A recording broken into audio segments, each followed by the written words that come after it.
to the Bleeding Burgundy podcast, a Washington football podcast by fans for fans. With your hosts, Jesse Martin. You want to play what? Okay. Say hello to my little friend. John Taman. Quiet, numbskulls, I'm broadcasting. And Keith Gray. The King, your Majesty.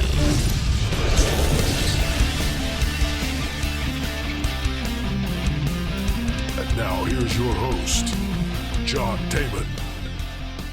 Hi, everybody, and welcome once again to another rinse and repeat episode of the Bleeding Burgundy podcast. This is episode number 75, which I believe is our Diamond Jubilee. Is that not? Is that our Diamond? We had a one-year anniversary a couple of weeks ago, and now it's our Diamond Jubilee right after that. Isn't that what What's this a is? Diamond Jubilee? Sure, why not?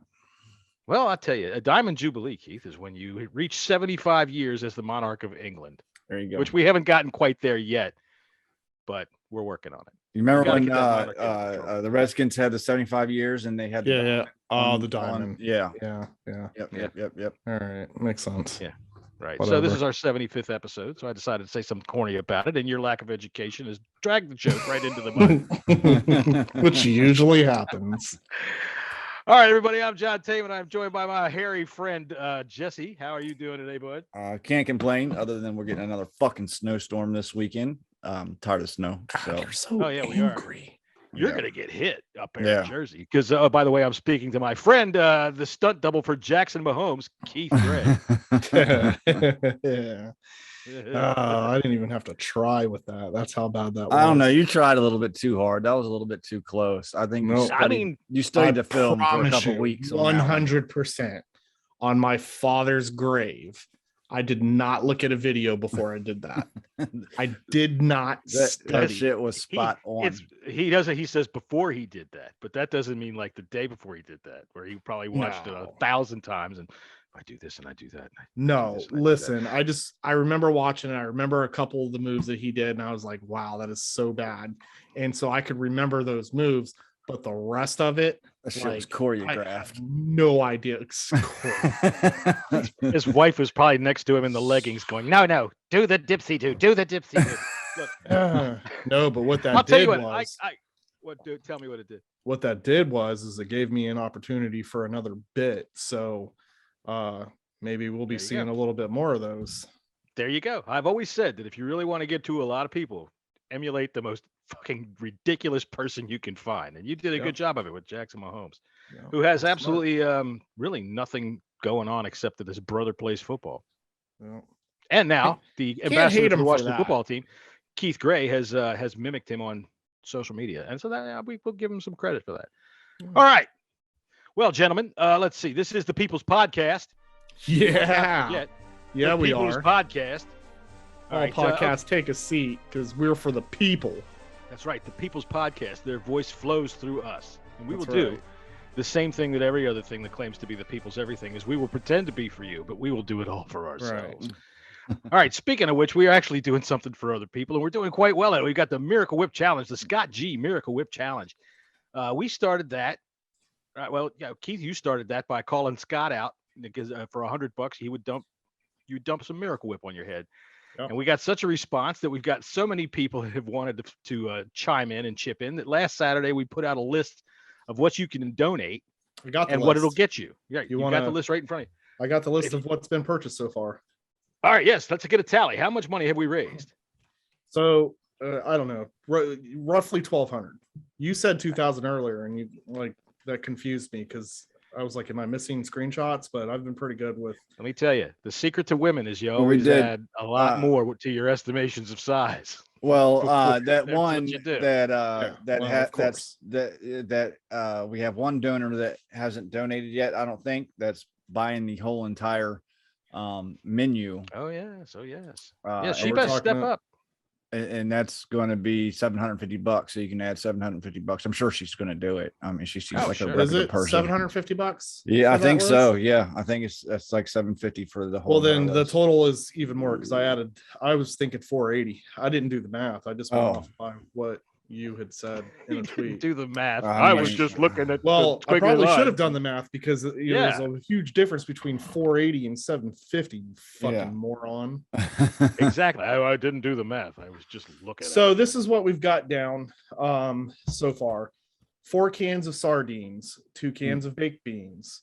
This is going to be a ×3, but bunch of pickle slices. Okay, good. And The some whole juice, frickin' jar of pickles all ×3. over you. So right. So I'll just And I'd specifically put a picture of those sandwich stackers in the thing because they're big. They're like a dog's tongue that you can slap on him. We're just gonna buy fucking pickles and put it on my head. I ain't They're right Look. there next to him in the same aisle. Come on. Those would stick. I'm not trying to do a those would- supermarket search. Those It's would not a stick better. They would stick better. I have to avert my eyes to the left or right of where I might be standing, looking at the rest of the pickles. Jesus Whatever. Christ. Potted meat, 4 cans of cat food, 4 long pours of maple syrup. Mm, Long we go. pours. that's one of my favorite. Honey. Tell you what, cat food and maple syrup is very underrated for a breakfast food. Yeah. Honey. Yes, Sprinkles. So probably what I'm gonna do there is, those 2 sprinkles, they come in the jars. There's jars about this size. I'll just do 2 jars There you go. of that, and that'll be at the end. That'll be the Oh yeah, topper. yeah. Yeah, Okay. yeah. We'll do all of this to where it's going to make sense. Mm-hmm. All right, we'll Yeah. set it up. I'm gonna need you guys to run the show though, to explain to my wife what to do. Absolutely. Oh, no Miracle problem. Whip. All right. No Sure. problem. All right. So Jesse, 2 things of sauerkraut. Okay. Now, I haven't should we even use- donated yet, and I was going to hopefully make sure that the sauerkraut was purchased.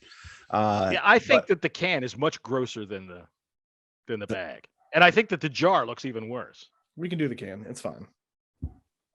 I didn't even know it comes in a can, to be honest with Yeah. you. Yeah. When my wife does it, she does these bags and they're disgusting. Yeah. Everything comes in a Anyways, can. moving on. Okay. Powder sugar ×2. We'll do that towards the end. Yeah. Before the sprinkles. Before the sprinkles, right? We should put the maple syrup, then the powdered sugar, then the sprinkles, and that should be the finale. Well, Yeah. the syrup should go on early, or the honey should go Early? on early, because so So everything things will can stick. stick. Everything will Everything stick else to is pretty. Yeah, got to make sure those fish stick. There's 3 cans of sardines there. I want those things just hanging off. All right. And thanks to our big donor who added to what I've already mentioned. We also have snack pack pudding, shredded good. cheese, Yeah. creamed corn, a glob of potato salad, cake icing, slice of bologna. So I'm gonna step. We up only that- sold 1 slice of bologna. That's yes, pathetic. but I'm gonna Let's step do it. that up. Right, I'm gonna step up. Okay. I don't know who donated the bologna. What is bologna was $15, right? Because it was Yeah. easy. yeah. Now I'll just do a couple slices of those. There you If go. we don't get any more, just to make it worth it. Like 1 slice, that's kind of. What I a don't team know. player. Like, What a team player. Listen. I don't love this idea by any means whatsoever. No, thinking I I'm really seeing a don't. fetish No, develop no, here is no, what no, I'm- no. I'm for sure puking. I just don't know when. The combinations of smells, I'm definitely puking. That sauerkraut I would and cat suggest- food is going to mess me up. I would suggest to I puke hope we after get the that on. baked beans. I hope we get it Because- on camera. I really, Yeah. really do. Well, If you puke I after mean, the baked beans, you might be able to hide it. that's got to be the plan, guys. We got to figure it out. We got to figure out. I mean, Oh yeah, we'll come up with a game plan as that. We'll script our first 15 plays, of course. There you go. yeah, we got to figure it out because there are people that want to watch this live. Oh yeah. Oh just- yeah. So, anyways, and then of course, a Cool Whip pie to the face. So maybe that comes at the very, very end. Yeah. Yeah, okay. After we've I can done see this- that. After yeah. I've done the sprinkles, and then just a big old fuck you, Keith. Boom. Yep, pretty much. So That sounds pretty good to me. that's where we stand on the list. I honestly don't see this list going any further, which I hope it doesn't. So you guys were talking about possibly creating a new list. I am okay with that. I mean, it doesn't have to be as many ingredients as No, of course what not. this Just one an was. addendum. We've But, gotten some ideas. Just add just some an because addendum. people were talking about ketchup mustard. Yeah, There's- sure. I've seen See, I mustard will wreck mean, your house. Mustard right. will freaking stain your Well, goddamn floor. so that's the thing too. My wife is definitely trying to get us to do this outside. So I don't know how that's going to work. I'm I know thinking, how it'll man, work. a tarp, or even in the garage, it's going to be warmer in the garage than it is going to be outside. That's just, I think the easiest thing to do is to go to the hardware store and buy a roll of the plastic that you put down for when you're going to paint. That shit's cheap, and you just unroll it. It covers the whole fucking floor. So if any splatters or anything like that, if you projectile vomit after the sauerkraut goes on, you just roll it on up afterwards. You're covered. Yeah, and then just that's roll probably it up, what's throw it most away. likely going to happen. I mean, we're going to have and then to, you don't freeze. Because, well, you're right. I can't freeze. And then on top of that, too, what was I going to say? Because there's going to be a shitload of snow in your neighborhood this weekend, I think. Yeah, it's going to be, So, I don't know. Like I said, so I'm not opposed to doing another list. Somebody mentioned ketchup mustard. There was other people that have mentioned Old Bay, whether that, no hot sauce. Like, you can't something that's going to cause you bodily harm. Yeah. So like I said, there's we could do a secondary list. Like I said, people mentioned ketchup mustard. People have mentioned maybe, I know that they have, the Old Bay seasoning. We could do the seasoning. But you know what? Yeah, that shit. I mean, you breathe some of that shit in. So you take the Old Bay, you dump a bunch of it in a bowl, you put a little bit of water in, and you make a nice paste. And that would work because then you get all of the luscious smell of it that you love so much. Yep. And then you guys just come up with your own. I don't really care what it is. I mean, well, if you think I happen to know. If you think I'm going to die from it, you might want to text me to get my approval first. But we're not going to throw battery acid on you. I mean, but I do know. Well, last time Jesse's trying to stick a hot dog in my ass. Hey, for $1,000, I mean, it's for the kids. God. You couldn't have sounded. My God. Hey, it's for the kids. He's Mr. Above us now. As we found out last week from the Millipru Institute from Sasquatch, Connecticut, that this is going to work, and we've already raised a good chunk of money. And I had something else that I was going to say before Jesse said that disgusting thing, and now I've forgotten what it was. So look, I will defer by making. We want to make Keith puke. I think that's the bottom line, and I think the cat food is going to tip the scales a little bit. And potted meat and cat food, you put them side by side, you cannot tell the difference between you're not the gonna be able to two. know.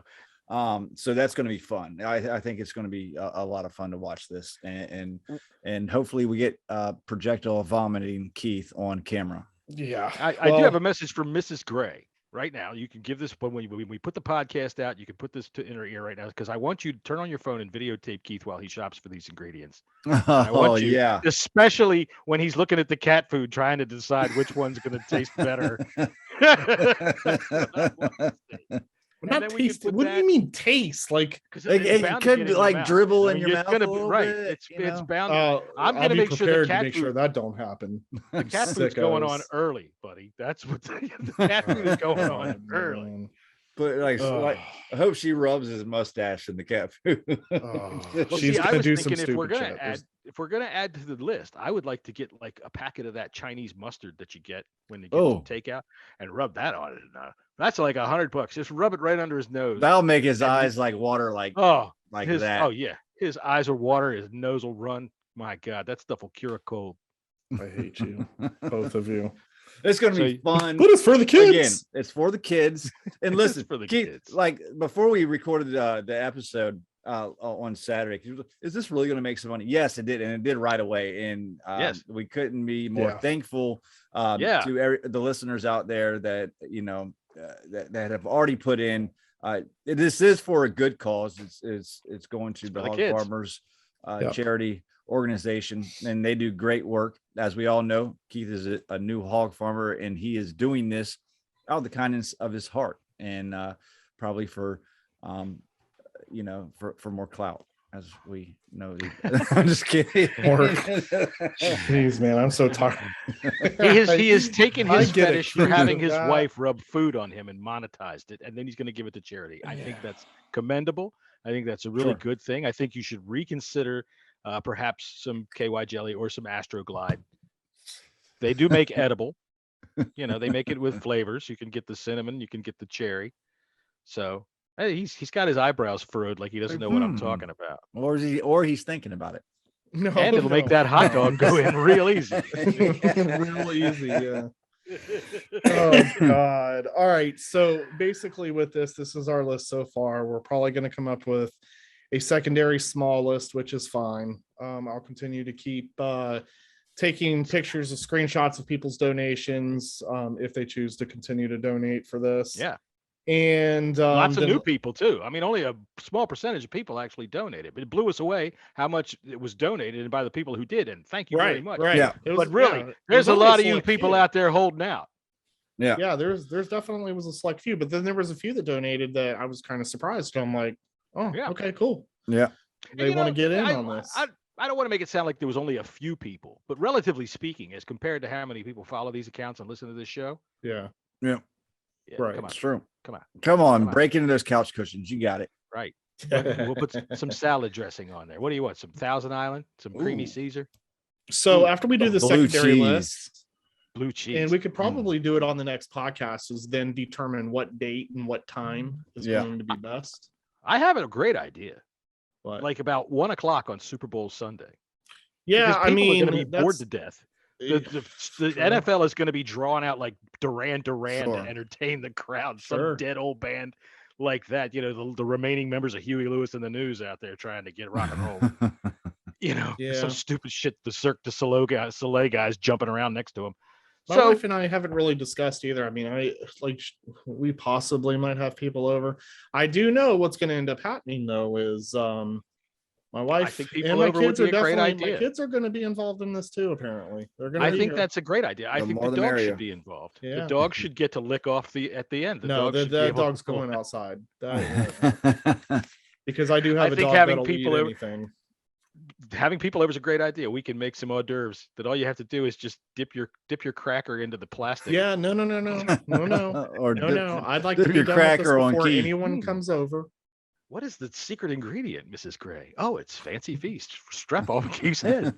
Yeah, I actually just talked to her about it because originally she just thought she was doing Miracle Whip. So after I told her about all this, originally she was. Right. After I told her about all this other stuff, I mean, she lit up. She's ready. I bet. I can't wait. I secretly wanted to tell Keith my desire to throw food all over him, but I didn't know how. No, she's going to be mean about it. Good. I think we've entered a new chapter in the Grays relationship. This is good. This is good for everybody involved. Fantastic. So for the people that are listening that, donated, next episode or next pod, we'll discuss, what time, what day. Yeah. I agree with you. I think Super Bowl Sunday works. Yeah.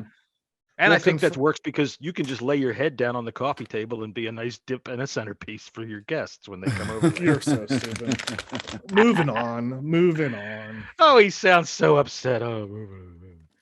All right, let's see. What else do we got next? Listen, you're not going to have sauerkraut on top of your head, buddy.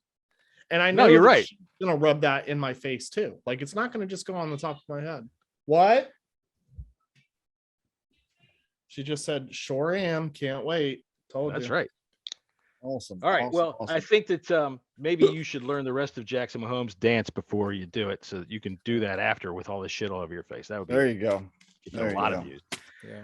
All right. So yeah, I would definitely recommend salad dressing. Or did you see the video today? I think it was David Bovee put it out there. Bovee. I don't know how you say your last name, but of the mayonnaise being squirted out of the bottle with the googly eyes on it. I think googly eyes are a big plus. And for Keith's wife to please get some googly eyes from the craft store. That would be awesome. All right. So, hey, man, today's the anniversary of the 1991 team, the last Super Bowl championship that the Washington Redskins have won. Yes. So what do you remember about it? We'll start with you youngins who don't remember jack shit about it. I actually remember everything about it. Go ahead, Keith. Tell me what you remember about it. What's your biggest memory? Do you remember that season or just the Super Bowl? I remember the whole season. What's your best memory of the season? Best memory of the season, I can tell you, was just watching Mark Rippon toss that ball like literally down the field to Gary Clark, Art Monk. I mean, Mark Rippon really just he just had to put the ball in the air, and anytime that he did, it was just like he was catching receivers in stride. I mean, it was just such a fun team to watch. It reminded me of Kurt Warner and the Rams. What do they say? The greatest show on turf type deal. Yeah. Like I think that that Rams team was the first time that it reminded me of what it was like in 91.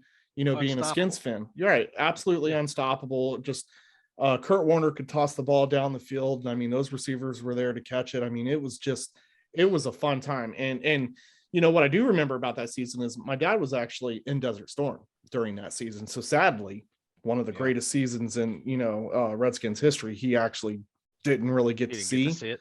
No. And then when he retired, we actually moved to Rolla, Missouri, because his family was from Missouri. And we had decided that since it had been years since we had, been around his family, we were going to try to live near them. So we moved to Missouri, and I remember we had moved in town that weekend of the Super Bowl.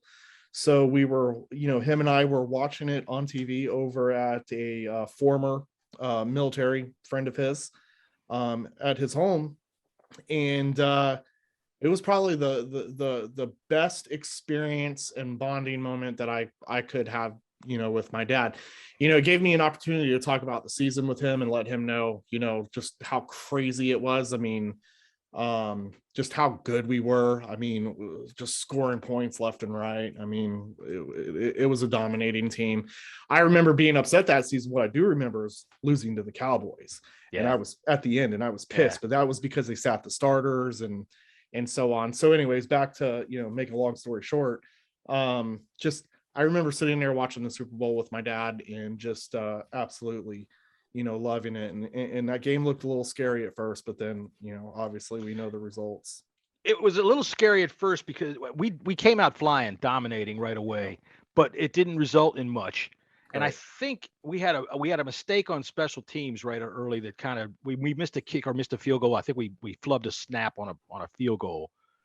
And we didn't get the early points on the first drive. And then Art Monk, you put a picture up of it today on your Twitter account when he came down the back of the end zone and was out of bounds by that much. That was the first time I think that a play was overturned by replay in the Super Bowl because he was out of bounds. And he never actually scored a touchdown in a Super Bowl. But I do remember, because of that shaky start, the second drive that we had, Art Monk put that team on his back, man. And he said, let's go. And shoom, boom. He had a couple of really nice plays. I think my favorite memory of that whole season, the best play of that whole season for me, was in the third week when Wilbur Marshall intercepted, who was the Cardinals quarterback at that time? Was it Rosenbach? I don't know. Anyway, Wilbur Marshall had a pick six. It was like a 45-yard return. But while he was going, he had the ball in one hand, and he hand faked like he was going to pitch it. And the Cardinals running back, Johnny Johnson, fell square on his fucking ass. He was faked right off of his feet. Wilbur scored and ran straight over to a special needs child and gave it right to him, right in front of him. It was terrific. It was great. Yeah. So now, mind you, back then, for me, I mean, I mean, of course I watched any of the games if they were aired on TV, but living in, where I was at it, during the season, actually it was in Texas during the season. So, I mean, I'm catching the Cowboys games, that were there. I'm catching some of the other games. I don't really remember which ones I actually saw, but a lot of that was all Sports Center highlights for me too. So that's stuck. I had to work a couple of those Sundays, so I understand your feelings on that. I can remember I had a portable TV at the time, which was like about this big with a screen about this big, and it took like 14 D-sized batteries. The batteries themselves weighed like 20 pounds, and I had to put in this thing just to watch a little tiny screen like this. Jesse, do you remember that season at all? I remember it very, very well. The season is actually very special to me because before the season, me and my grandfather, we weren't close. My whole family was hardcore Redskins fans. I mean, hardcore. And my grandfather has always had season tickets. And I went to every single game, home game with him that year. And we became very close. And that's cool. That's really good. And it was very special. I hold that season very, very closely to me.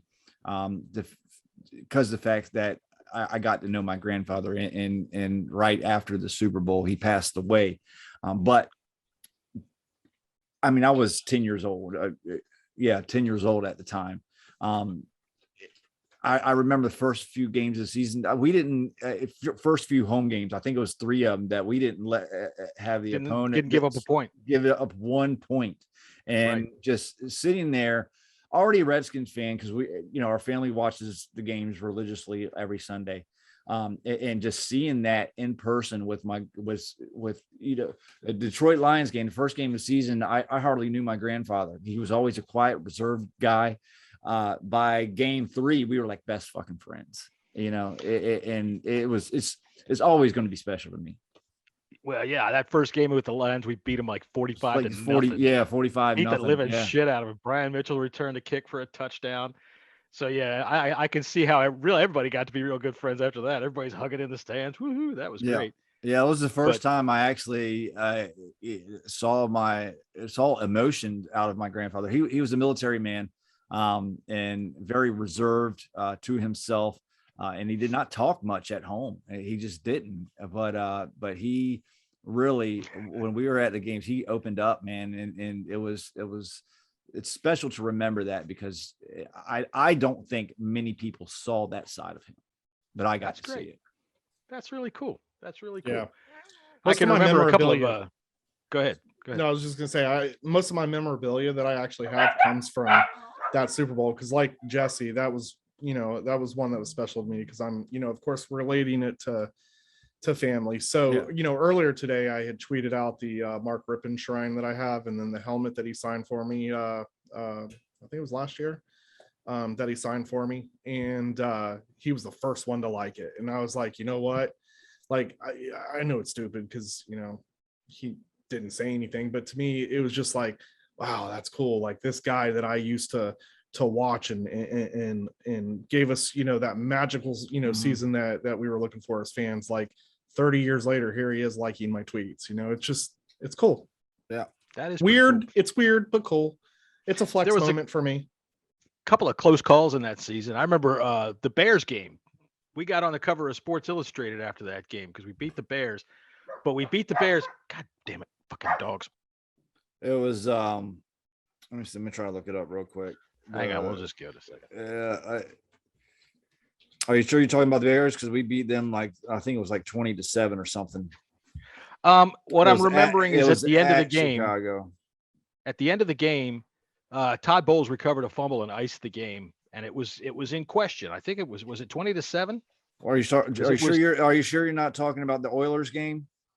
No, I'm talking about the Bears. Yeah, maybe I'm talking about the Oilers. I don't know. I did a lot of cocaine in those days. We went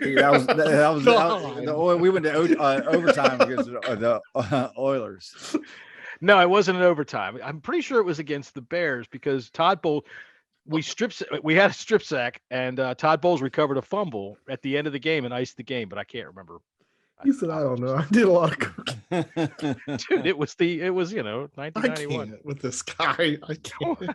You don't have a pen. It was in 91. It was back in the cocaine days. Dude, you don't even want to know, and I'm not even going to say. Please, just carry on. It would take infinitely less time for me to list what I have not done as opposed to what I have. You're a wild man, John. Dude, you wouldn't even begin to know. You wouldn't even. I'd never guess it. I mean, if Jesse said it, I'd be like, oh yeah, it makes sense. If I started to tell you some stories, you would look at me after 5 minutes and go, "This guy is so full of shit." Rippon was only sacked, I think, like 6 or 7 times during that season. Too. Oh, 9. Was it 9? Not only? I thought it was a little bit 9. It still holds the record in NFL history. Crazy. That's crazy. That's dominance. That's what that was. And even to this day, the 91 team. Go ahead. You got the eyes. You got the crazy eyes. Yeah, you know what that was? What? It was the Hogs. Okay. It was the end of the Hogs. Yeah, but it was the end of the Hogs. There was only a couple of them left that were from the original group. There was, but there was still Hogs.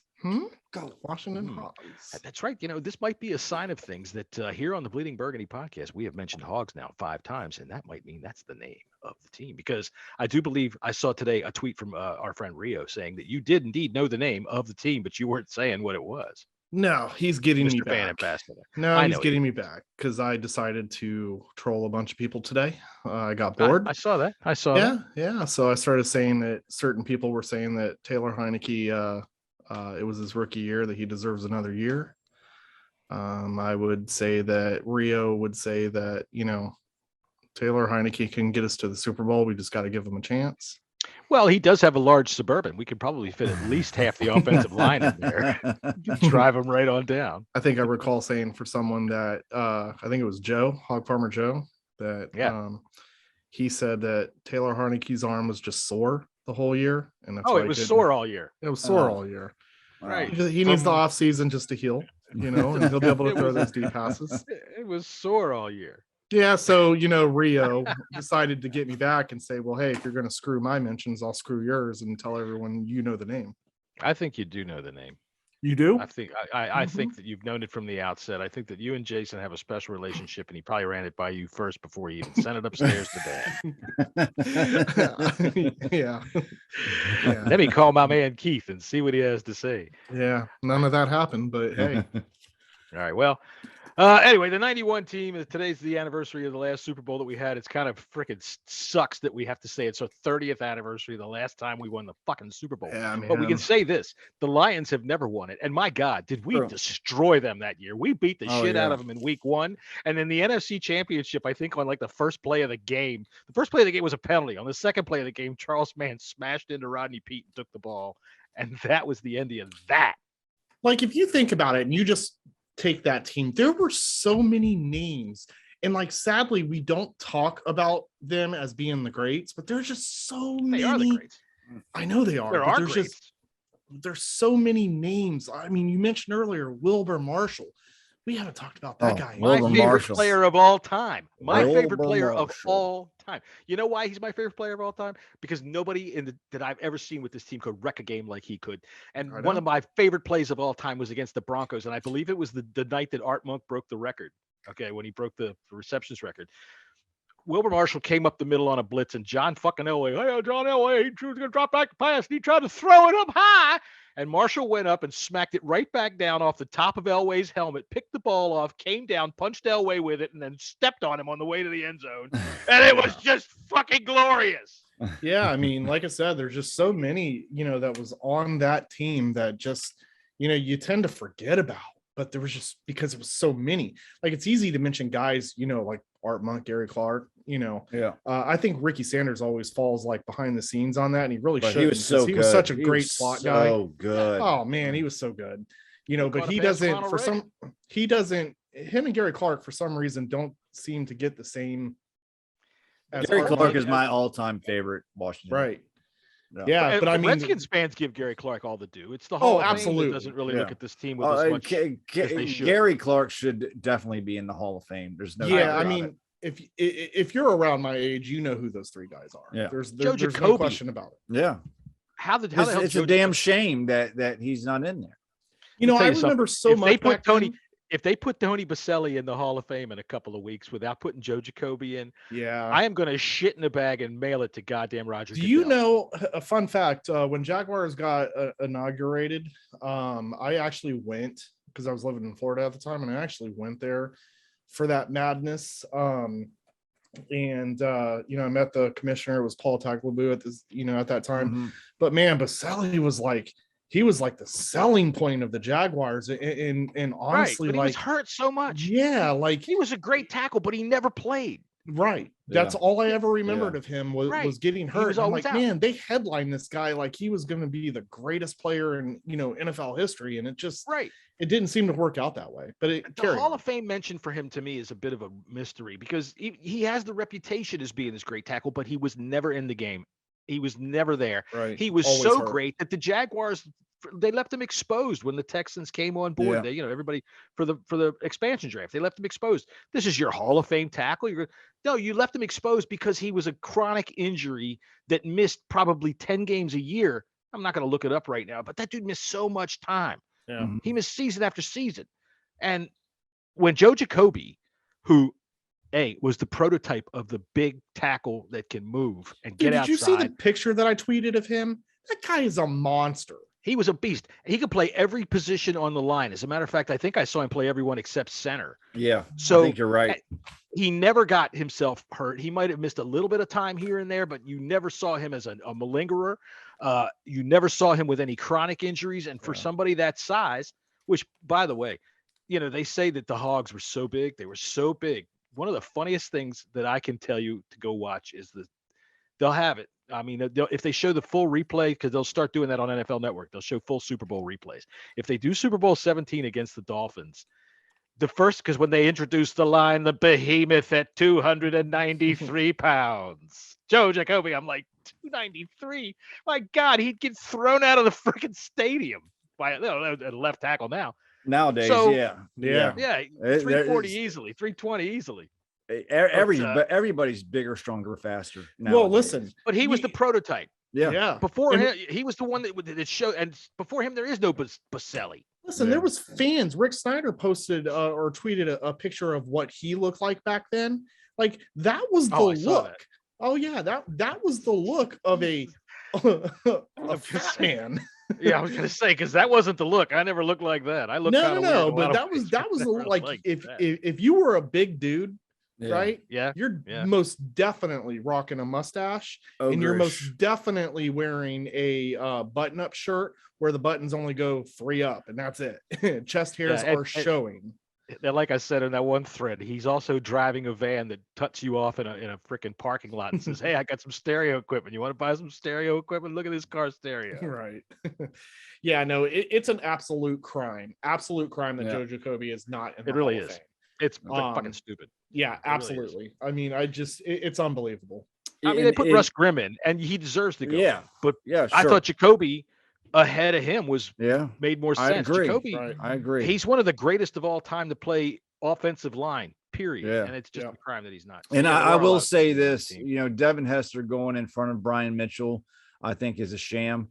I listen, what Brian Mitchell has become, I don't care for. But as a player, he was one of my all-time favorite players. I loved watching him return kicks. And I agree. Once he went to a division rival, though, once he went to a division rival, I kind of just lost all that with him. And then, I get that. And I think now that's the reason why I'm blocked by him. I've been blocked from him for years because I always look to argue with him, and it got to a point when he went to the Giants, he made sure he made it clear that he wanted to come back and rub it in the fans' face, and I didn't like that because it's like, dude, we all supported you. I don't care if you had a problem with the front office. We all loved you, and I always said if Brian Mitchell had one little tiny juke move to the left or to the right, that dude would have scored again and again and again. How many times did you see him get tackled by the kicker or the punter? Sure. It happened all the fucking time, and you said just like, "God damn it, dude! Just a little to the left of the punter." I think my dislike of his attitude then, though, when he left and he, played for a rival. Yeah, I think from there that just carried on through the years. I mean, of course, I didn't care until social media world pops up, and then of course he's on radio, and now we're listening, and I hear the things that he says, and he speaks a lot of truth in a lot of things that he says, so I don't disagree with it, but a lot of it, the way he comes off about it all, he thinks this shit doesn't stink, and he's always right. He's up in your face. He's always right, and that, listen, like that's what I said. I loved and respect him as a player for the Washington football team. After his playing days from the Washington football I'm going to correct you there for the Washington Redskins. Okay. Sorry. Thank you. I appreciate that. Thank you. No problem. The People's Podcast has spoken. As a Redskin, I loved him as a Redskin. After his Redskin playing days, I've lost a lot of respect for him. And I think that's probably recency bias in the way he comes off. And he, like I said before, he thinks this shit doesn't stink. He thinks he's always right. This is going to hurt me. To say this. Here's the other thing is about Brian Mitchell. When it comes to Brian Mitchell and Devin Hester, Brian Mitchell was never the human joystick kind of guy that would make 2, 3, 5 moves in a return. That dude, he hit the hole, he found the hole, and he blew through the hole. And I mean, not even so much speed. He could get away from the first few guys, but he just couldn't get away from that punter a lot. Yeah, he had vision. He probably had the best vision of any returner ever to play the game. Yeah, he found that hole and went. Yeah. Okay. Yeah, and I was going to say, I will say this, and it's going to be painful, but I do have to give credit where credit is due as well. Like, I can't constantly knock, and then when I do hear something and I'm like, okay, that's cool. I was listening to the Joe Gibbs, interview, and I have to appreciate the fact that JP dropped that whole Washington football team act and literally was calling them the Redskins and was, using that term and not shying away from it. I appreciated that because I think what's going to annoy me the most is people are going to try to convince everyone that, oh, it's the same football team. Okay, sure. I don't believe in that, but I can buy it if that makes sense. Like I'll buy it just because I'm a football fan and I'll just move on because to me, it's not a big deal to make a big stink over. But I can tell you as time goes though, and this new name resonates and whatever the case may be, don't be calling these older guys that played for the Redskins as whatever the team name is. You can say the name Redskins. It is a part of history. I don't care what people think about it now, but the facts are, sure, if you want to call it the same team, call it the same team. I don't have a problem with that. I'm not even going to argue with people on that. I think Washington football has just got it's ingrained in me for these 2 years. Oh, and I'm not even talking about you in general. No, and I'm not even talking about you in general. I'm just saying people will do that because, there are people that are like, well, I'm never saying the name again. It's a slur and this and that. Okay, whatever. Yeah. Cool opinion. But at the end of the day, it still was what it was. Who cares what you're going to say? Right. We're not out there changing Abe Lincoln. We're not changing George Washington. We're not changing all of that. We're going to be super smart about how we're going to go about this. We're going to get out there and we're going to change his name, and we're all going to get behind Mr. Snyder, and we're all going to be good Washington football fans, whether we like the Redskins or the Washington football team or the Washington well, we're just going to have to be real super intelligent, super patient, super smart, and have ourselves a good time come February 2nd. I take it you know what I was going to go back because I can't stand JP the B Mitch and JP show or whatever to listen to that interview, but since he just came on, Joe Gibbs, that was fantastic. Thank you very much. I like your dog there. Hey there, Duke, how you doing? That's Mega. She's being a bitch. Yeah, Joe, I definitely appreciate that. I mean, you spent a lot of time today doing some media tours, so I appreciate you taking the time out to talk with us. Not a problem. Diane Snyder pays me to talk to a lot of different people and be super smart about what I'm saying so that we can make this new name rollout go just as super smooth as it can. Yeah, absolutely. Well, Joe, since you just popped in here, I mean, it was kind of weird. Like you just came in the studio and here you are. You mind if I ask you a few questions? Hey, by all means, go right ahead. I'm an old man. I might die, but we'll see if that happens. All right. Well, that's kind of dark there, Joe. Joe, super morbid, definitely morbid, Joe. Listen, Joe, you threw me off there. Hey, I heard you in your interview with B Mitch, and I noticed that you weren't afraid to talk about how you're proud of the Redskins, proud to be a Redskins. You've been a Redskins fan your whole life. Even you couldn't even imagine coaching the Redskins. And then here it is, it happens. Talk to me a little bit about this. You did say that you think that we're all going to like the name and we should get behind it. I think so. Yeah. I think you're going to all really be super excited come February 2nd. We're going to unveil that name. Mr. Snyder's going to make some keen remarks when he gets up there on the stand. I believe his wife's going to be there. We're all going to be super excited for that. So I'm glad everybody's going to jump right out there and support the name. I was always proud to be the coach of the Redskins, but now I'm going to be called the coach of whatever we are coming up next. Yep. And just because, well, Dan, he's always getting himself in some trouble. You never know. He might hire me back because he's going to have to try to do something to save his ass again. Yeah. So you think there could be a Joe Gibbs 3.0? It would be the super smart thing to do. Joe, I'm going to be honest with you. Can I be honest? I prefer it if you don't lie to me. I don't like that. Awesome. I mean, I'm going to be honest. Be super smart. Be super honest.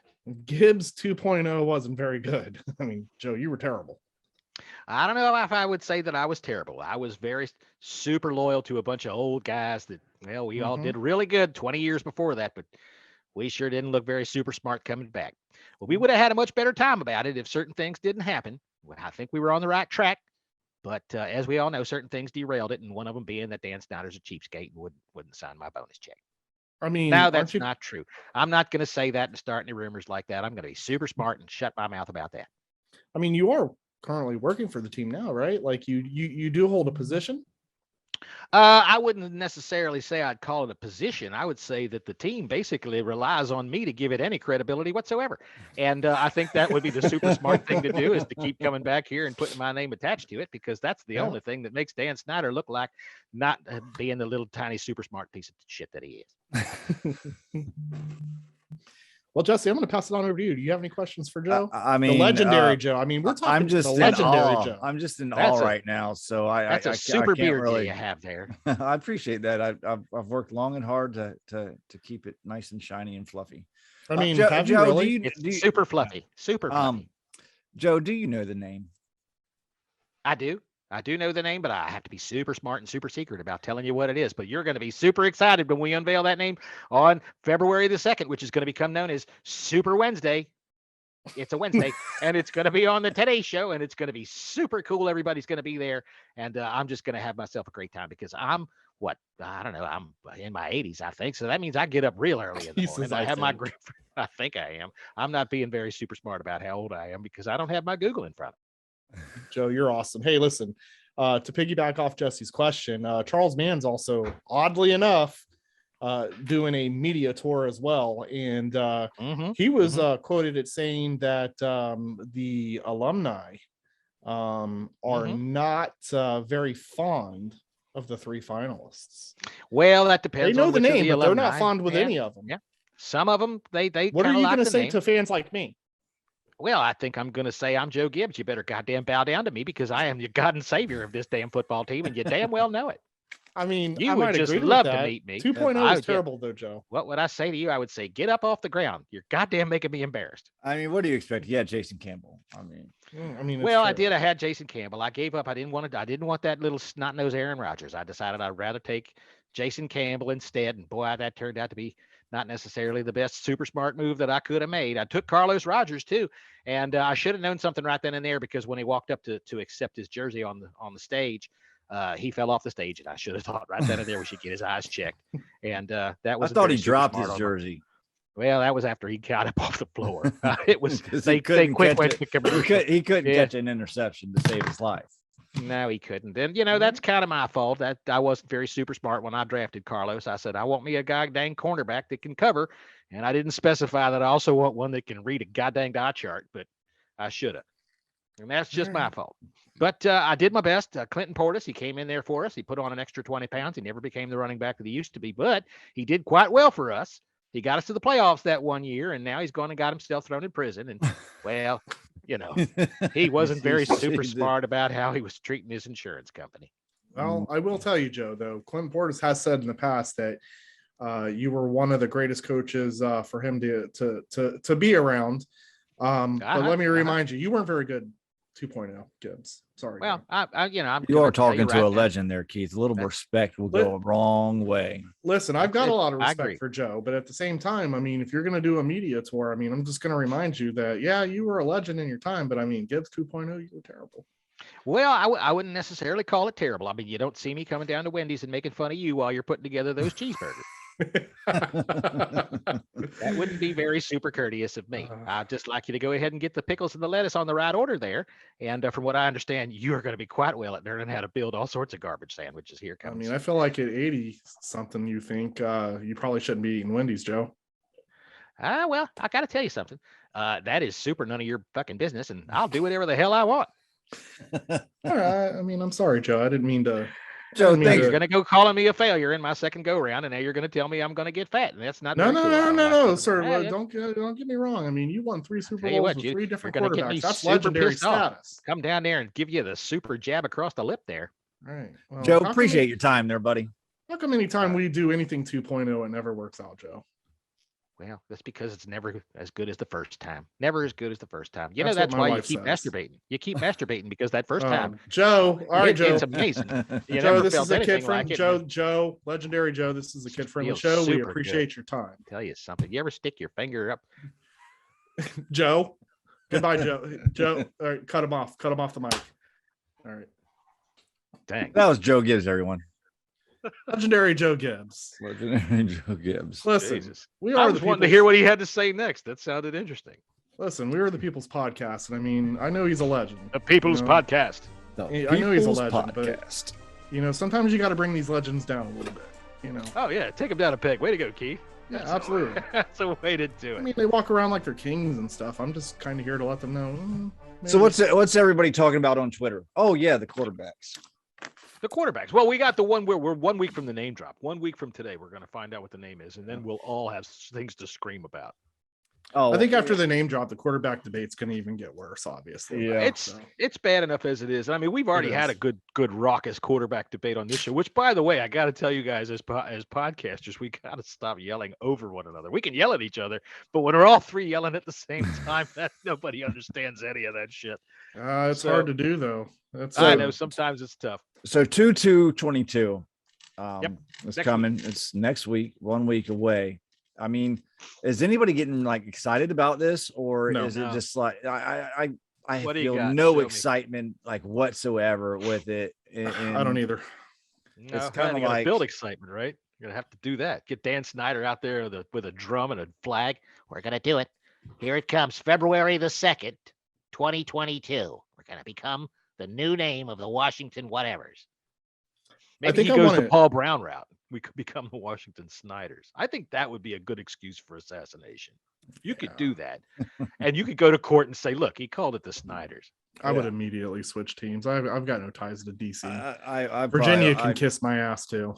I don't think I could ever root for another team. I just probably wouldn't be a casual fan. Yeah, I'd just be a casual fan and just watch football on Sundays. Yeah. The worst part of it is that I say the Washington Snyders tongue in cheek, but with that guy, there is no depth to how bad he can fuck things up. Oh, sure. So any fuck up that you can think of is possible with him. I mean, and like I said, he had the final decision on the name. So the thought of the Washington Admirals, I mean, that just doesn't even sound right. It doesn't. It's just terrible. I mean, it could be okay, but what you automatically do is Army, Air Force, the services have an intense rivalry amongst each other. Yeah, I don't want it to be have to do with anything military. To me, it's kind of a turnoff. Like it's bland and it's boring, and we do so much for the military. Like I really liked how we were different in the NFL. Yeah, we were different to the other team names for the most part. Yeah. Right. Well, not only that, but we had a logo that was fucking awesome. It wasn't best stylized. Logo in the NFL. It was it was realistic looking. Best logo. I liked it. Fucking NFL.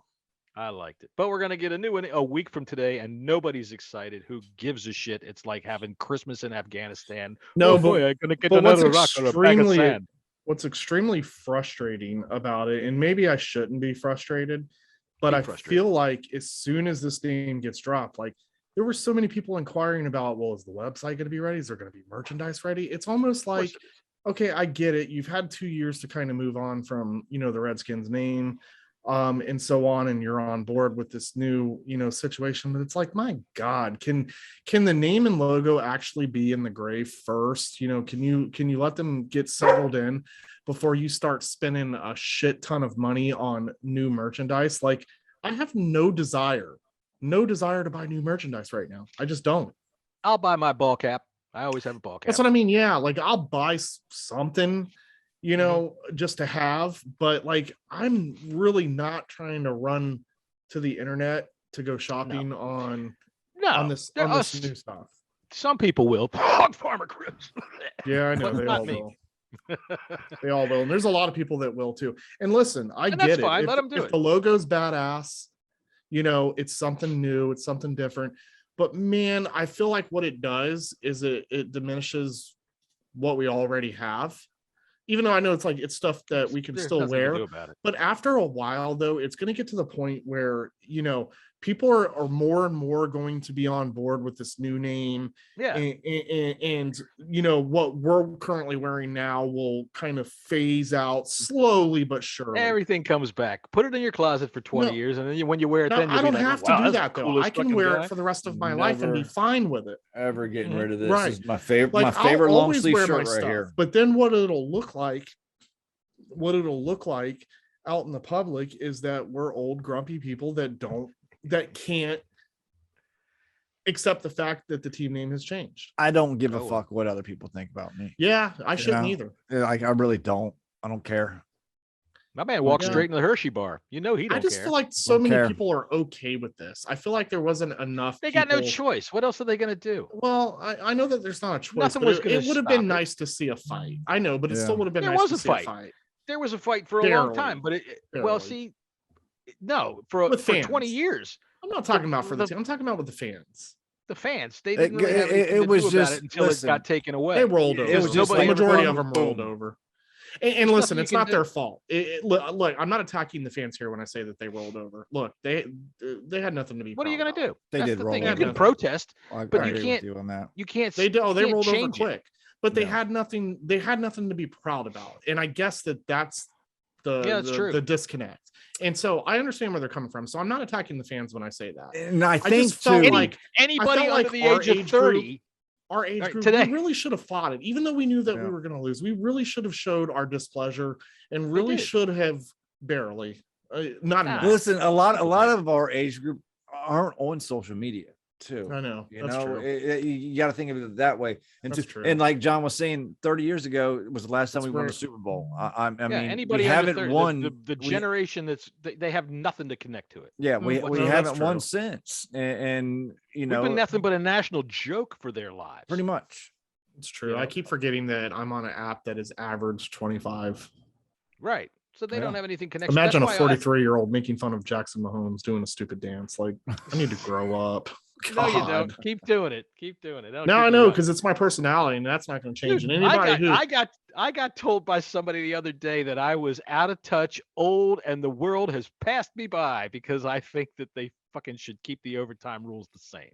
Well, you also listen. I'm going to tell you this right now: the overtime rules should fucking change. Period. No, they should not. We'll get into that in a minute. Yeah. Let me see where we are on our little thing here. No, they should not. New stadium in Virginia. What do you think of that? I'm fine with it. Sucks for me because I have to drive a little further. I mean, I don't think down to Ashburn. Well, maybe not. I don't think I have to drive any. It's not any further of a drive for me, but I think that's probably the most realistic place for it to be. I mean, it's too much a fight with the government for it to be in DC. Obviously, that's a place that's where us fans, that's where we wanted that.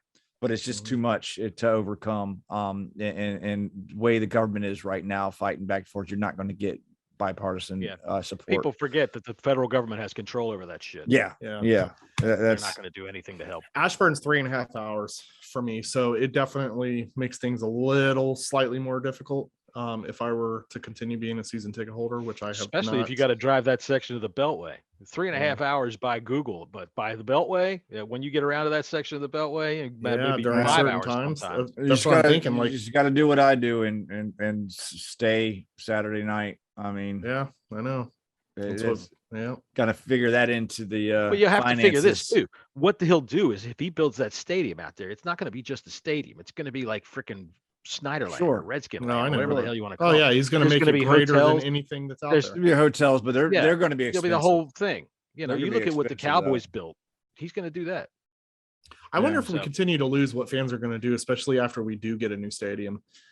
Because it seems like right now everything is not going our way. The stadium is trash right now. Our seasons are always. I'll tell you what, if they're PSLs, I am not getting. There's going to be PSLs. There's no question about that. Then no, I'm not doing it. And that's fine. I don't need to be a season ticket holder. I can get my tickets off TickPick. And then I can actually choose what games I want to go to and decide, it's going to be 21. Yeah, I'll pass. Type deal. Like, again, for me, I don't need to be a season ticket holder. Did I save a little money? I think so, because like I said, that Dallas game skyrocketed. I mean, people were paying $400 to go to that game. Yeah. So I mean, you do save a little money. I haven't re-upped yet. And they're talking about if you don't re-up by a certain date that you lose your seats. Okay, bye. Because listen, at the end of the day, there's still going to be season tickets available. Yeah. I'll still be able to get 2 seats somewhere. I'm not in love with the seats that I had. I mean, I love the fact that you and I were in the same section, even though you left. I got an argument with someone on Twitter about this because they were so fucking upset about alienating the fans. And listen, my ticket rep told me for months that there was a deadline to be able to save your seats. Months. And this is business, man. This is what they do. A PSL is not business, though. No. I agree with you. You should be pissed off if they do that. And that's a fucking Al Davis invention. That's the most ridiculous fucking bullshit. There's you have to pay for the privilege. Eagles to pay. have been doing it. I didn't even know it was until last year. It's a whole load of horse shit. Yeah, Atlanta Falcons pay for the like privilege 15 grand for their fucking PSLs. Oh, but they have $2 hot dogs, so everything's better. Right. Well, and that's what's going to end up happening. I mean, they're going to get their money. Yeah. And that's how they're going to do it. For those who've complained about ticket prices this year, you don't even fucking know, man. Like, there's teams that have way more. Our price points for the Washington football team is so much lower than most teams. Well, a lot of it can contribute, especially when you're getting them off secondary sites. I mean, you can contribute to, it's like a stock market. If teams doing bad, tickets are low. Teams doing great, tickets are high. It's just the way it is. It's the way it's been for years. Sure. You know, entertainment business. Right. And that part's fine. You know, I did see a fan also who started attacking, Jay Wright on this whole re-up and deadline for season tickets. And they're like, how are you going to tell me I've been paying for this seat for, I think he said like over 20 something years. And like, okay, I could get that point of view because you've had those seats for that long. You like those seats, but truthfully, like I just look at it like it doesn't matter. Once this new stadium gets built, you're going to lose all that anyways. Do other teams have a deadline of late January to buy your next season's season? So that's an interesting question, and to my understanding, yes, there are other teams late that January? do that. Yes, there are other teams that do it. All you're doing is putting a small down payment down. It's not even a fucking big deal, man. Right. It's not. I mean, I get it. The other teams do this. See, we bitched and moaned for years that we didn't act like other teams, and then once this team start acting like they weren't talking about how to get the money out of us and changing things, they're still fucking bitching. They've always been really good at getting money out of us. That's not what they're talking about. I truthfully think at the end of the day, I mean, yeah, there's going to be like these types of things for people to complain about. And this is again, another situation where this team can't, do anything right by the fans. I mean, if they make a decision, the only thing some people won't, like you, Jesse, won't care. I personally don't care if I lose my seats and decide that I'm going to, pay at a later date, which is most likely what's going to happen. But, me personally, I don't necessarily care about that. There are other people that do, and those people are going to, show their displeasure, and that's what they're doing. So again, it's a business move that it's a business move that, I mean, I can't say if it makes sense or not. I don't know, but dude, I like it because you don't have to pay like a big old chunk right up front. Well, sure. If January is the deadline, if late January is the deadline, and that's not unusual, if they're not just moving that up to try to capitalize, then yeah, they can't just let people that are, well, I might buy these seats, so don't sell them. Bullshit. That's what that basically runs down to. So right now, being a season ticket holder has no value whatsoever. I mean, years ago, you couldn't even get in. You had to be on a waiting list. But now, because the team is, obviously they've been bad for so many years, that there is no waiting list. I mean, anytime Dick and Harry can get that's how long.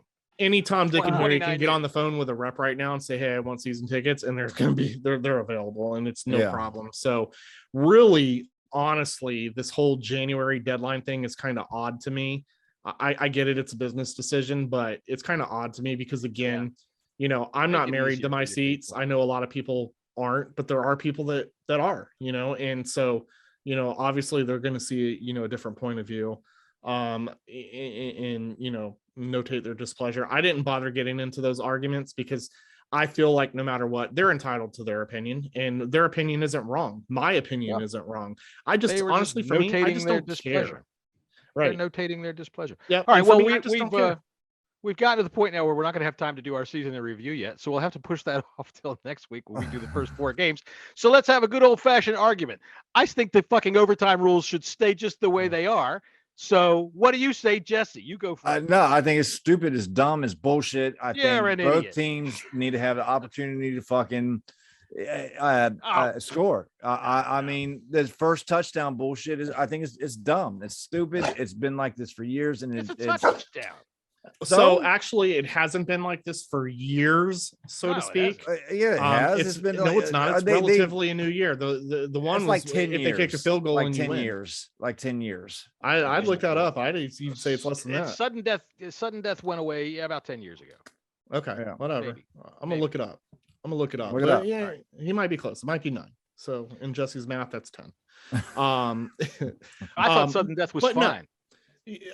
So here's the thing. So we live in a world where, you know, shit like this is going to happen. Once again, you're never going to make anybody happy. You know, the previous overtime rule was, you know, obviously coin flip, you get it. Yeah, the guy pick right, sudden death, and then, you know, look, you can get in field goal range, you kick field goal, game over. But it didn't happen that much. It didn't happen as much as people think it did. I'm not even talking about the coin flip and the percentage of, but I did hear that for this season, only 21% of the teams who won the coin toss actually won this year. Right. So that I heard that on TV. Like that didn't come from me. Like I didn't research that because I don't want to give anyone, you know, any opinion on me that I actually do research. But anyways, 21% of the teams that won the coin toss. But that's not my point. My point is, make your point. My point is though, is we were so used to, you know, the old overtime rule. And I thought that one was stupid too. I think that this one is, I also think that this is stupid. But you know why I think it's stupid? Because college overtime rules to me are the most fun. So I would agree. Ridiculous. They're awesome. Right, I would agree with Jesse in the fact that both. I love the shootout. I think that you end the game in a tie. Both teams should have a chance. However, you do not change this current rule because of this game, because we didn't get to see Josh Allen get on the field. Look, the defense. It's not this game, huh? It's not this game. See, this happened to the Chiefs like 3 years ago. Okay, this happened to the Chiefs. The Patriots went down and scored on them in the playoffs, and the Chiefs fans were on the other side of this. We got to change the rules. Everybody should get to touch the ball. Well, this is generally what happens. Well, see, but they forget that the Chiefs actually did intercept a pass on that drive, but they were offsides. See, This is where I get where everybody's coming from, saying that, you know, everybody should get a turn, but football doesn't get turns. All right, nobody gets turns in football. I think there should be 8-9 minute quarters, and whoever you talk to a lot of old school NFL guys, they'll tell you you're putting more wear and tear on my body. Right. And then you have or go to the college system. Fuck the college system too. That's for boys. That's for kids. This is the pros. That's the awesome point. It should be tough. When you talk about the greatest games that were ever played in the NFL that were overtime, they are titanic battles that did not get won on the first possession.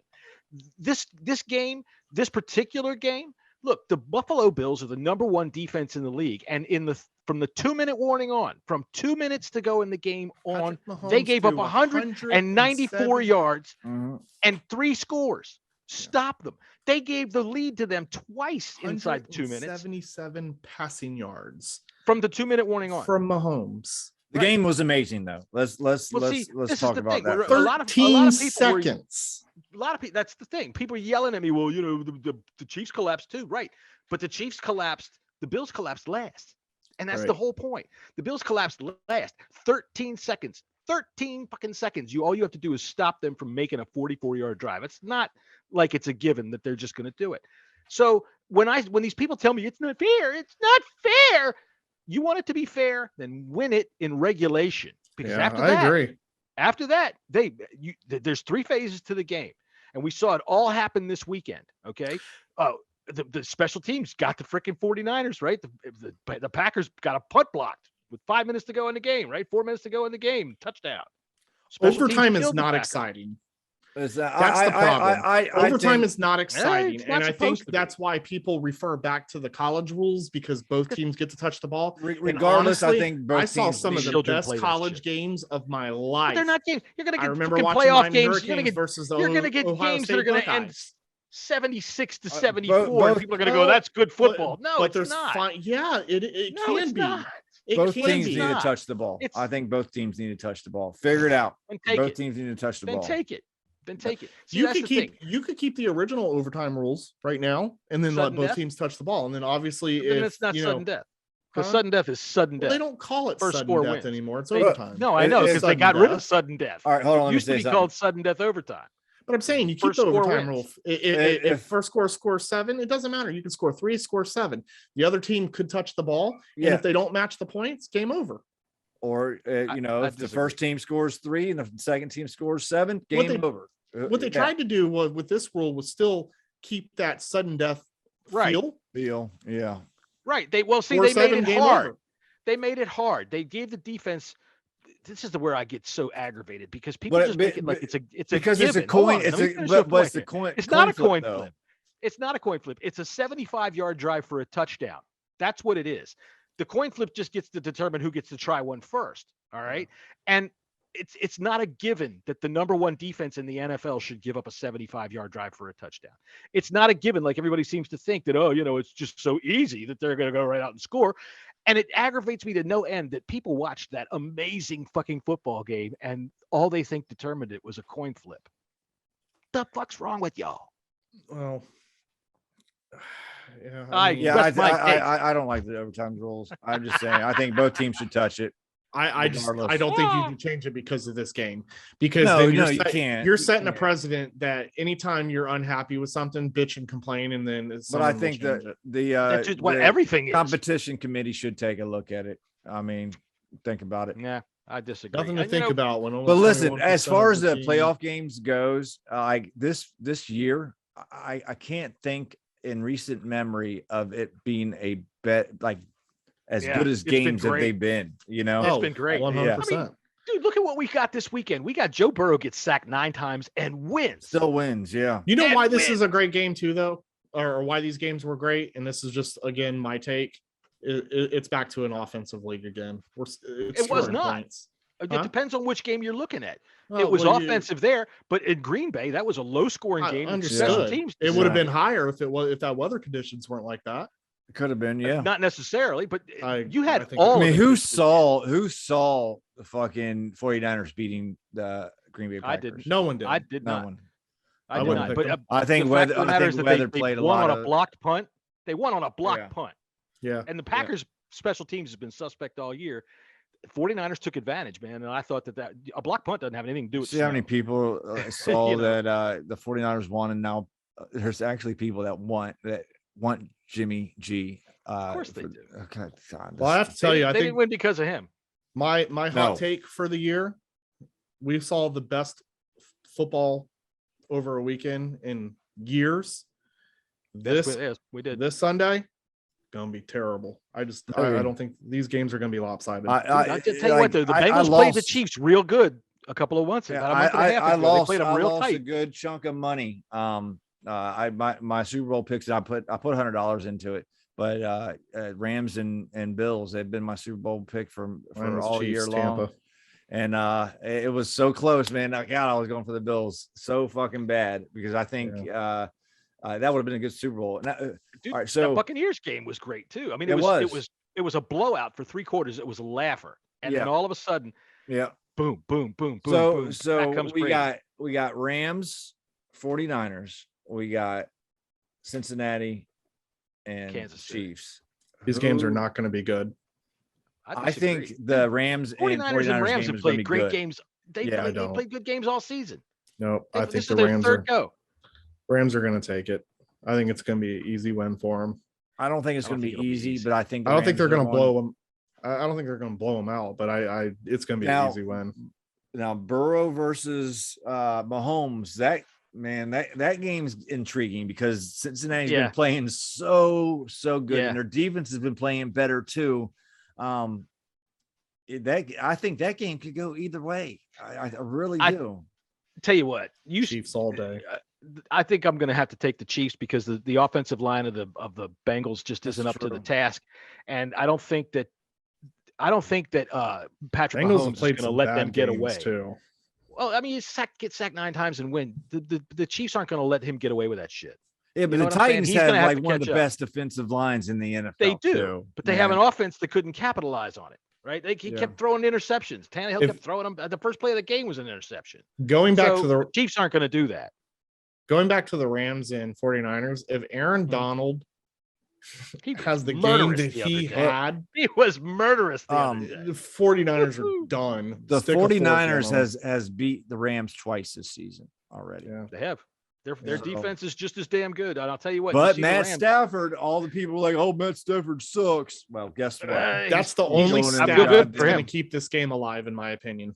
He's taking them to the NFC Championship. Question: during those two losses, did they have Odell Beckham? No. Yeah. No. They played him. I think in the second one that he did, but I don't think he was as healthy as they played him like week 16 or week 17. Yeah, they played him in the last week. He's a clear huge difference. Well, Cooper Kupp obviously. Cooper Kupp. No, listen, Cooper Kupp is too. Don't get me wrong. I think Cooper Kupp should be the MVP of the whole entire league this year. He's been. Would you say that? Would you say that now or before the 49er Packer game? Because Aaron Rodgers was the clear leader. I don't know. I don't think so, man. Okay, so you'd say that Kupp, before? Yeah, he's been. He set the record for receptions in a season, and he's been the driving force of the Rams. I'm not denying it. Yeah, no, I'm not denying it. Little white boy catching all them passes. He does all right. All right, so I want to go ahead and do our picks. We did our picks for this game, but our picks for over the course of the year. I want to give you a final tally and award our prizes. And I'm going to say right now that I finished with 138 points. Of course, remember, we all started in week 3, so nobody cares.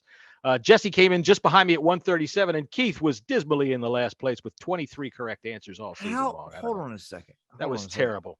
I was ahead of you after week 17. Yes. Here's the actual truth. I'm going to tell you the truth. As Keith would say, can I be honest with you? Can I please be honest with you? Well, don't Once I saw that I was in last place, I didn't look at it anymore. Keith won. Jesse came in second. And I came in dead last. So that's our picks for the year. Ta-da! So next year, gentlemen, we need to put some money on this one. Okay. And we'll start in week 1. And I'll tell you what, we got to do it by point spreads too. We got to do some. We can set up a picks. I don't want to do point spreads. I like makes point it too. We can set up a pick'ems league that other people, that our listeners can join. And we can do that. Offer them a no, prize fuck the listeners. We'll figure that. No, it's fun. Because as a matter of fact, I want to talk about something else from my old podcast, my old The Bang Radio Hour. Kind of leaving us. He's leaving us. Jesse. Reared its old head. No. He's about to announce the People's Podcast. No, I'm not. I'm not. I haven't gotten that call from Tom yet. So for all you people out there that are still waiting. Now, I don't think Tom's going to want to do it. But somebody resurrected the old playoff challenge that we used to run on NFL.com, right? It's a nice fantasy game that's over there. And all of a sudden, there it was. It was alive again. And like, okay, so a bunch of the people that used to listen to the show have joined in. Not too many, because there are too many people left that, the show ended a couple years ago. But Jesse, you joined it. Yeah. And that's a fun game, isn't it? Don't you think? Yeah. It's a cool little game. I know you didn't join it because you're a pud whacker, and I don't know why you don't do anything. So, was there any money in it? No, but it's fun. No, thanks. And I want to tell you this: after the first week, the first day of games last week, Jesse, you were leading, but you forgot to put a fucking tight end in. Oh, and so shit! Now you did. You forgot to put a tight end in. Damn. So now you're in like 8th or 9th. Damn. You're down there now. Damn. I thought I. Oh shit! All right. I will tell you this: looking at the leaderboard, all right, there's a guy at the top by the name of Yisman, Yisman. Yisman, I know you're fucking watching, and I know you're goddamn listening. I know you are. This dude was one of the listeners of the Bang Radio Hour. All right, I'm gonna brag a little bit. Our podcast was one of the longest running podcasts that there's ever been. It started in late 2005, early 2006.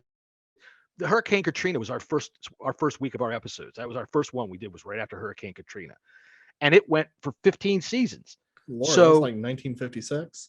No, it's like 2005. But that was close. Yeah, it's close. But Yisman, Jesse's Yisman, yeah, that's almost 1956. Yisman, that dude has been a listener from that show forever. He was with us since forever. And every single fantasy game that we ever ran, every freaking kind of pick 'em contest we ever ran, that guy fucking wins every single time. Well, I'm going to need him to stop listening. I don't know what it is, man. He's a professional gambler. I don't know who he is or what he does. He chats with me here on Twitter, but I don't know anything about him. But if I had to guess, I would bet he's a professional gambler because he wins these. I mean, every time. every single time. And if you look at Jesse, if you look at our standings right now on that, you'll see how far ahead he is. It's like, holy shit, dude. Well, Jasmine. Yes. There's a new. When I start getting in these leagues, there's a new sheriff in town, buddy. Oh, here we go. I tell you what, if you can knock Yisman off of any of these games, I will fucking get down and I will freaking shine your spurs there, cowpoke. Listen, I'm coming after you, Jasmine. Yeah. All right, there it is. The gauntlet has been dropped. Yeah. All right. Anyway, it's Sparta. So that's all I got right now. And next week we're going to promise to get started on our year in review. But next week we're going to have the name drop on the day of. Well, no, we should do the show on Wednesday next week because that's the day of the drop. Mm-hmm. Right? Yeah. So we should do our show on Wednesday next week, and that means we'll talk about that forever, and we'll get to the. We'll be going for like an hour and a half and go. We still have the year in review to get to. So that's how that'll go. Okay.